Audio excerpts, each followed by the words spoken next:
Here's a live Earth Cam look at Times Square. Millions of Americans in cities from coast to coast are gearing up to kiss 2023 goodbye and say hello to 2024.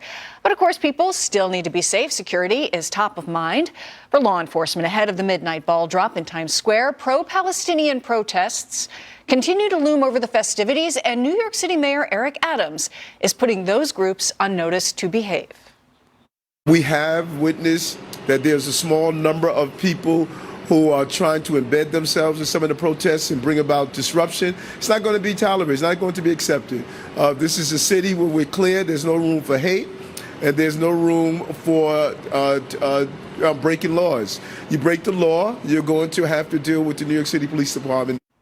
A warning there. Fox News correspondent CB Cotton is live in Times Square. A little bit chilly out there, but a beautiful night. Happy New Year, CB. Happy New Year, Molly. Yeah, we are less than 5 hours out from ringing in the new year here on the East Coast. And there are people as far as the eye can see out here. The crowd is growing more excited by the minute. The NYPD is also out in full force tonight with uniformed and plainclothes undercover officers throughout the crowd. The good news, Molly, is that there are no specific credible threats to tonight's event. I want to go to a live look right now of Times Square. Thousands of people from around the world are packed in. Organizers say this celebration has grown back to what it was before the pandemic shut the party down. With protests continuing over the Israel-Hamas war, the NYPD has set up an expanded security perimeter around Times Square, which will help officers keep protesters out of the party zone. Listen to this. Since October 7th, we've been picking up our preparation for all of the major events that we've had across the city.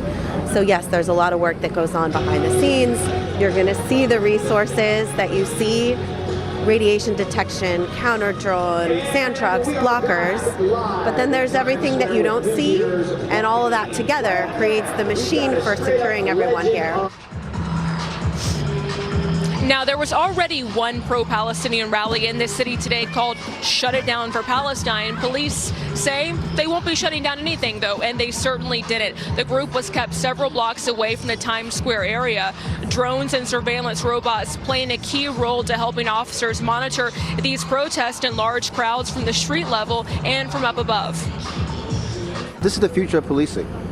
Can you imagine if there was any type of emergency? We can use our drones to make announcements, to let the crowd know, let the public know, let the rebels know what exactly we want to do, where exactly we want them to go. This technology is helping keep New Yorkers safe. I can tell you, Molly, the crowd out here is absolutely amped. Performers are already on the stage rehearsing. We saw Megan Thee Stallion do her thing. And tonight, the NYPD is reminding everyone a big part of staying safe is if you see something, say something.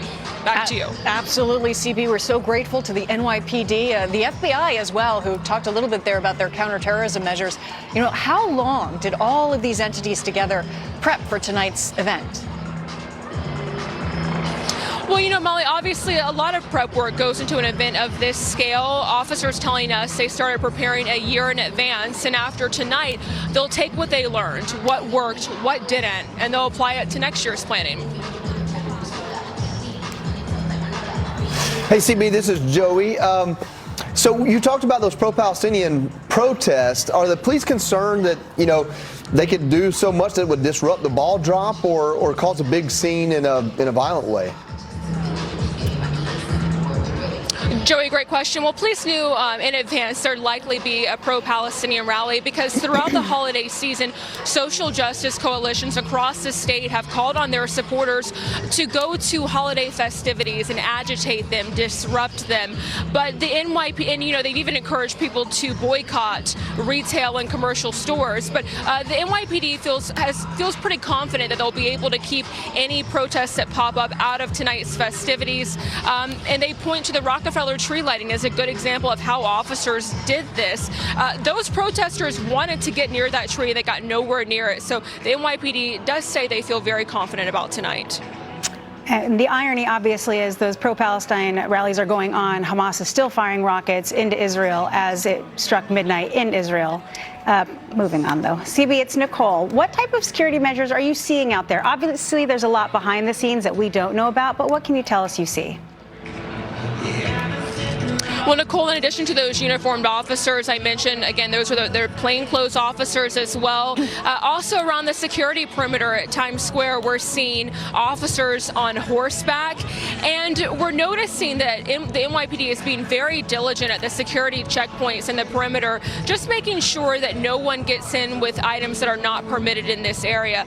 Backpacks, alcohol, water bottles, things like that. They're being very diligent, Nicole. We also know that there are some helicopters that are supposed to be providing surveillance for the event, but the NYPD is well aware that a single person can cause a lot of chaos. Last year, 3 officers were assaulted by a man with a machete only about 8 blocks from here. Hey, CB, this is Jimmy Fallon, the best dressed man in cable news. This is obviously a really big night. What I wanted to know is, are there any other groups that come in to help the NYPD from maybe outside jurisdictions or other bureaus or departments? Yeah, this is a joint effort. The FBI's New York field office has a command post where they're monitoring social media and any potential threats. The FBI also has bomb techs out here and SWAT officers. We also know New York Governor Kathy Hochul has directed state police to be staffed at full capacity over the New Year's Eve weekend. She has asked troopers to be out at the state's critical infrastructure and to monitor transit systems across the state just to make sure everybody is safe. This is really a joint effort among local, state, and federal law enforcement officers to keep the hundreds of thousands out here safe who just want to ring in 2024 in style. I don't know if Joey's up for these crowds, but there are a lot of people out here and they just want to have fun. I have trouble navigating around those big crowds. That's all. CB, thank you so much. We love your reporting. We're looking forward to more reporting for you throughout the night. And there are thousands gathering there. As you can see behind CB, that big crowd from the sky. But is the Big Apple losing some of its New Year's Eve luster? New York City was dethroned as the ultimate New Year's Eve spot per Wallet Hub. Orlando, Florida is the nation's new favorite spot. Other top spots include San Diego, California, Las Vegas, Nevada, and Atlanta, Georgia. New York, though, it's still in there. It's in the top 5, number 3. So where is the ultimate place that you should plan a bash? I gotta say, I get the Orlando, I get the San Fran. Las Vegas, they're warm. It's cold out there, Jimmy. Yeah, I think that's problem number 1. Problem number 2 is, we didn't really get into it with CB, but if you want to be out there like she is, first of all, you had to get there about 5 hours ago. Yeah. Second of all, you're spending 12 hours tonight in a diaper. Okay, as New Year's parties go, the one that requires you to wear it is not a winner, okay? I like to ring in the New Year as much as the next guy. I don't want to spend it dressed like Joe Biden. Oh, that's true. There are bathrooms in other cities. Listen, I hate that Atlanta's on that list. I just want to go tell you guys, don't go to Atlanta for New Year's. That's a terrible place to go. Especially don't fly in or out of the airport for New Year's, because I've got to fly into that airport tomorrow and I don't need any extra crowds. I've dealt with it through Thanksgiving and Christmas. I don't need it for New Year too. So scratch Atlanta, put on Albuquerque. Albuquerque would be a great place to go. Get out of Joey's way. You know, I'll just tell you, first of all, everyone else on that list, as you mentioned, is warmer weather. It is chilly outside. Everyone's in their big jackets. They're in their hats, their gloves, and it's standing room only. I mean, this crowd is really a lot. You have a lot of people in a very small space.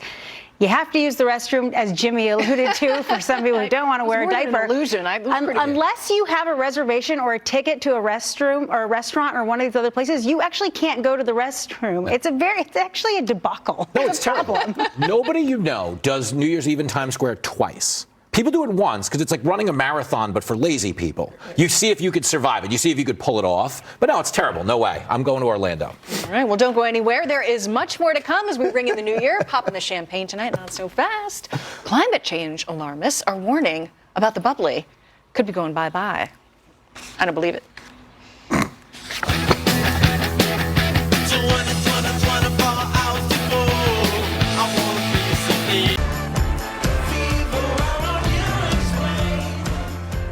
Hey y'all, welcome on back to the big weekend show. The crisis at our southern border is still raging. We're leaving 2023 behind, and things are set to get even worse in 2024. Fox News national correspondent Bill Melugin has been following this entire story closely, and he's got more. Joey, as we finish out the year, the numbers are just astronomical. CBP sources telling us as of this morning, there have now been over 290,000 migrant encounters at the southern border just in the month of December. That is the single highest month ever recorded, and it is not stopping there. CBP sources tell us since the new fiscal year began on October 1st, there have now been about 780,000 migrant encounters at the southern border. That is the highest first quarter ever recorded. It's also a population size bigger than the city of Seattle coming across our border in just 3 months. And there are no signs whatsoever that any of this is going to be slowing down. Another migrant caravan made up of thousands is currently moving north through Mexico, heading right to the U.S. southern border. That's where the majority of Border Patrol agents have now been pulled off patrol duties and are instead focusing on mass processing and mass releases. The last time we had amnesty was in 1986. You had a Democratic Congress and you had a Republican President, Ronald Reagan. That was the last time.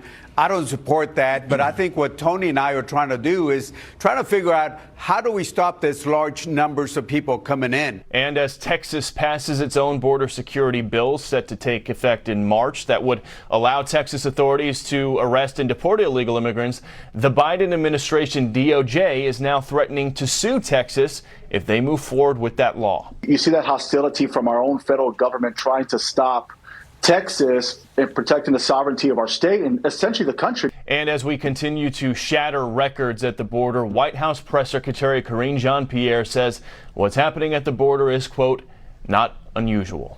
Joey? Bill, thanks. All right, now from the border to the bubbly. This problem could ruin your New Year's celebration buzz. I think there's some champagne in the icebox. Why don't you open it while I get dressed? Okay. I don't think I've ever drunk champagne before breakfast before.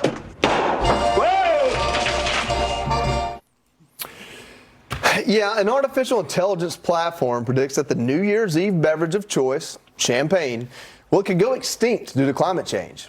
But is this just a latest skies falling prediction from the climate cult? Doc, I want to come to you first on this. You said that you are an avid champagne drinker. I don't understand I why. look like a glass of champagne right now. So basically what's happening here is that there's specific grapes that are grown in a specific area, region, Champagne in France, and that's what champagne is. But, you know, there are other places they can make sparkling wine. Is champagne champagne just this like hoity-toity, like, oh, it's champagne? Yes, it is. It is. But hold on. First of all, this feels a little bit like COVID again, but instead of fact-checking Fauci, I now need to fact-check AI. Champagne does come from a very specific region. There's specific grapes. It's a mixture of grapes from a specific region in France called Champagne. Yes, you have Prosecco and sparkling wine, other places from across the world, but champagne is champagne. But let's talk about this. There is actually a champagne shortage on hand right now. It's been here through 2023, and it's going to continue through 2024. We're all suffering through it, let me tell you. But let's actually discuss why that is. Fearing a global drop in demand as the pandemic was beginning, the Champagne Trade Group actually restricted their production by 20%. And so that had a lower production at that time. But as we all saw, there was a high increase of demand during that time by 64%. Champagne sales were up. Hold on, Jimmy, I'm not done. Labor was, they're having a hard time filling the labors, the global supply chain shortages, and then 2021 was a bad year. They had, there was a heat wave, there was frost, and so there are bad years. The last really bad one was 2001. It ebb and flows. We're going to get our champagne back. Everyone stop panicking. It's going to be okay, I promise. She's busting the bubble myths. Jimmy, the floor is yours. No, what jumped out at me is that there's like an OPEC for champagne. I had no idea there was like this council in the Middle East. They're like, we won't bump up production. You get no champagne. Let me tell you why this is really happening, okay? This is the latest desperate scare tactic to make people care about climate change. Nobody cares, and I'll explain how I know this. The biggest climate bill in the history of all mankind was passed under a different name because they couldn't get it passed, so they called it the Inflation Reduction Act because we're like, we want to reduce reduce inflation. And they're like, well, you're in luck, climate change bill. And that's what they gave us. It was a fraud. But they've been trying to find ways to make us care about this issue, but nothing has stuck. We just fact-checked it. Yeah, first they were like, oh, the polar bears are going to drown. We were like, whatever, I'm not changing anything. Then they were like, big storms. We're like, screw you. Now they're like, we're going to run out of booze. We don't care. We're a year away. This time next year, if we're all here on this show, they're going to be like, climate change could end Taylor Swift concerts. They're just going to have to do anything. Because they might take action on that. They might jump up and do something on that one. Yeah. You're probably right. I mean, I get what you're saying. I don't know if champagne is how you get the masses to care about climate change. But they're that out of tune to begin with. Molly, what I found interesting about this is I really didn't care about champagne at all, but I love the fact that there is an AI, there's an AI company called Climate AI, and they're selling a product to champagne growers that their grapes might go extinct in 50 years. I wish I could sell a product that it would take 50 years to prove it's a bad product. Yeah. So AI, I'm a Generation X. I'm as creeped out by the machines as Sarah Connor. Mm-hmm. But if AI is going to save the wine and save the grapes, maybe I could at least get on board that so that we can keep the grapes alive. And yeah, I'll go. And then when it destroys us all, we can at least go down. Thank you, but that's why it's going to destroy us all. This is going to be the cause for AI destroying us all, because it's going to be like, well, climate change is getting so bad, we got to get rid of some of these humans. AI is smart. This will be the catalyst. AI is like, we're going to take over everything else. We're going to make sure that everybody still has their wine. We're going to make sure Dr. Sapphire has their champagne, and then AI is brilliant. Here's the thing about climate change, Dr. Sapphire. Like I visited Napa. I didn't have any business being there. It's a little bit different collar than me. I don't drink wine. I can't afford $500 million an acre land, but I was there for a day, and I learned a lot about it. The first thing I learned is this year was one of the wettest years in that part of California where they grow wine. And because of that, there was a lot more grass. And when that grass died, it made the wildfires worse. And what you learn is that when you take a part of the world that God made and you get rid of the natural foliage and you bring something in, maybe it's us creating the problems and not the climate changing. Wow, that just brought us down a level. So in all reality, I'm a microbiologist before going to medical school. So I actually studied the fermentation process, the winemaking process, and I find it all incredibly fascinating. But I do know that every single year is incredibly different from the moisture in the air. Sometimes you can, you get mold and other things that happen, and everything can change the grapes from the mineralizations, the rocks, everything. And so each year will be very, very different. And it is, it's interesting to see as things evolve. But as you say, some of the man-made stuff, a wet year can cause the wildfires. You get that ash that actually goes into the soil, and that does cause different tastes throughout it. And that's why wine is so interesting. When AI looks into these articles on Forbes, AI has found its way into the winemaking process itself, particularly in the crucial phase of fermentation. AI is in there. It understands everything you just said. Can I just offer one clarification for the viewer? When Joey said he went to Napa, he was talking about Napa Auto Parts. That's exactly right. Don't let him fool you. He was like, what were you doing in Napa? Listen, I'll show a little bit of white collar here. It sounds like the doc is trying to add sommelier to her resume. Was that if the shoe initial goal? I love it. 2023 was a crazy year for airplane meltdowns. The Big Weekend Show will break down what's causing folks to break down in the skies. January 1st, guns will be restricted in certain public areas as the legal process plays out in court. The California Rifle and Gun Association, which sued to block this law, has not responded for our request to comment. Jimmy? Dana Marie, thank you for that report. And now on to this. Well, fasten your seatbelts, folks, because 2023 was an absolutely bonkers year for airplane meltdowns. Check it out. Hello, everybody. Just American Airlines. It's over. This is paper dumb.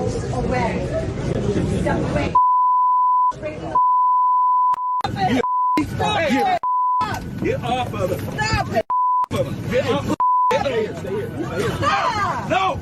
But I am telling you right now, that back there is not real. And experts say it ain't getting better in 2024. Psychologists, who are really the co-pilots of your mind when you think about it, they have a couple of theories on what's causing these in-flight outbursts. The shrink's pointing out stuff like worsening cabin conditions, leftover pandemic stressors, and the normalization of aggressive behaviors against service workers and fellow flyers. Let's have this talk. Joey, you fly a lot. You and me probably fly I would think more than anybody on this panel. Yeah. Unless you two live on planes. Yeah, we fly every weekend. Delta will give me those like, hey, are you okay? You know, if I didn't fly every couple of days. Like, hey, you still there? I'll start big. I actually blame it all on the phone. This is why. I think the phone has made everybody the center of the universe inside their phone. And so any inconvenience they think entitles them to like, how dare you? And then the other problem is while they're having their meltdown, the rest of us are filming it. And I think it's just created this mass hysteria around commercial air travel. What say you? I think you're close on it. I do. I think part of it is there is a phone aspect where we just really forget how to interact with each other in real life. I think that's a huge part of it. I think another part of it is a lack of accountability and consequence. Like we feel like we can go out and cause a scene. Like, you know, growing up, or at least where I grew up, you didn't have that. Because somebody is going to squash that. And if it isn't the police, somebody's still going to squash that. And go ahead. It's just not the way society is. There is no accountability. I mean, if you go and try to stop something, you're the culprit now. Yeah. Well, Even I mean, the cops. You make a great point in that we're almost incentivizing the bad behavior, Molly, because Tiffany Gomes, the woman who threw the tantrum on the flight, who just so happened to work in PR, not saying it was calculated, but she did try to jumpstart a career in media after that, like right away. Are we not? She hid for about a month. No one knew who she was. Well, that was all strategic too. I mean, but the point is, are we kind of incentivizing this because the people who do behave the worst get the most attention? I have to say, though, she was very convincing about the not real thing. And I thought it was like the beginning of a movie. Remember that? I was like, wow, that seems so real. Coming back to the phone thing. There's reality. There's what was caught on phone and in all these incidents and this incredible video and there's all this stuff that wasn't caught on the phones. The Federal Aviation Administration counts 1,900 reports of unruly passengers in 2023 and counting, but some 57% of flight attendants say a passenger has assaulted or harassed them in the past year. And that's a major problem. We're talking about safety within the industry, the concerns that these workers have and that they're dealing with on these planes, not just the passengers. You know, the rest of us feel that kind of sense of, oh my gosh, what's going to happen here? But then the flight attendants are many times left to handle it. Well, what do you think about this, Doc? There is also this class warfare aspect to commercial air travel now, where there are about like 72 boarding classes now. It's like first, it's like elite. They're like, now we're now boarding divorced with bad credit. You know what I mean? Like they demean you the further it goes down the flight. Do you think on some level that people are acting out because they want to like stand up for themselves and feel like they have more value in the world than flying in rodeo injury? Well, no, first of all, I think you guys were absolutely correct. I think the phones have a big part to do in this. We saw during COVID, people got even more addicted to their phones, the rise in mental illness. People don't know how to interact with other people anymore. They are the center of their own universe. And on top of it, there are very little consequences for bad behavior. Now, we all know the term claustrophobia, where people feel trapped, even though they may not be. So like if you're getting an MRI scan, people feel trapped, but really you can just get up and walk out at any moment. Well, there's actually something called claustrophobia, which is actually anxiety and panic when you are trapped. And when you're on an airplane, you are essentially trapped. You can't just go and walk out the door. So there is something that anyone who has underlying anxiety, this could actually worsen on an airplane. So couple it with bad behavior, couple it with really tight conditions and mental illness, and there you go. Maybe a little alcohol. And it's now spot on. And you know what's so funny, because they charge you for everything on these flights. Like I know. Now that you just diagnosed a new condition, that'll be like, well, if you pre-check your condition for $50, you'll just bring your emotional support llama. I'm sorry, sir, your panic you attack was not declared before you got to the gate. That's going to be $75. Coming up next, which Hollywood celebrity would you smooch at midnight? Oh, girl. Yours truly hit the streets of New York City to find out the answer to this burning New Year's Eve question. Next. It's time for news about the news. Sling TV has the same news programming you love, starting at $40 a month. It's the same news programming you love, starting at $40 a month. That's what I just said. Right. It's the same news for less, starting at $40 a month. Sling. New Year's Eve, and it's a big night for all you romantics out there. And our very own Jimmy Fallon took to the streets of New York City to ask folks what their dream celebrity smooch would be when the clock strikes midnight. Of course, there's no bigger New Year's Eve tradition than the midnight makeout. We hit the streets of Times Square to figure out which celebrity our revelers would put a smacker on, you know, if they wouldn't wind up getting smacked. Come on, let's go. Which celebrity would you make out with at midnight on New Year's Eve if you could? Jordan. Justin Bieber? Brad Pitt? Brad Pitt. This is awkward because a lot of people confuse me for him. Rob Lowe. Oh, Rob Lowe. I would have picked this. He is very hunky. Jennifer Aniston. Jennifer Aniston. I think you probably have a shot. I think she's single. She gets dumped a lot. Definitely my wife. Oh, what a well played. If you could kiss one person on New Year's Eve, who would it be? No English. All right. He said Greg Gutfeld. Can you blame them? Jennifer Lopez. Amelia Clark. Amelia Clark is a hot tamale. Megan Fox. Just one? Yeah. Oh, girl! It's a toss-up between Matthew McConaughey or Robbie Downey Jr. Iron Man, which is now called Iron Them. You got to use the pronouns right. All right. Oh, Christ. How you doing? Matthew McConaughey, though, he is so hot that they pay him to talk to himself in a Cadillac commercial. If you could make out with one celebrity at midnight on New Year's Eve, the ball drops, it's going down. Yeah. Who would it be? Pete Hegseth. I got to be honest with you. He's in my top 3. He is hunky. Have you ever met Pete Hegseth? I have not, but Will Kane's a close second. Will Kane also very hunky. And I think you might be. Oh, girl, Jenny, shut off the TV, baby. Daddy's going to be home late tonight. I'm kidding. Happy New Year. First of all, the crew, to jump in on you, did an excellent job of editing that and making it look like I knew what I was doing. Take a bow in the control room. Wherever you guys are, take a big bow. You know what I was amazed at, you guys, really quickly? There was no dominant character. We never had a repeat name twice. You know, sometimes there's like a guy who's dominating. You know, we didn't have that. There was a lot of diversity. The only person who came up twice is there were a couple of chubby chasers who said me.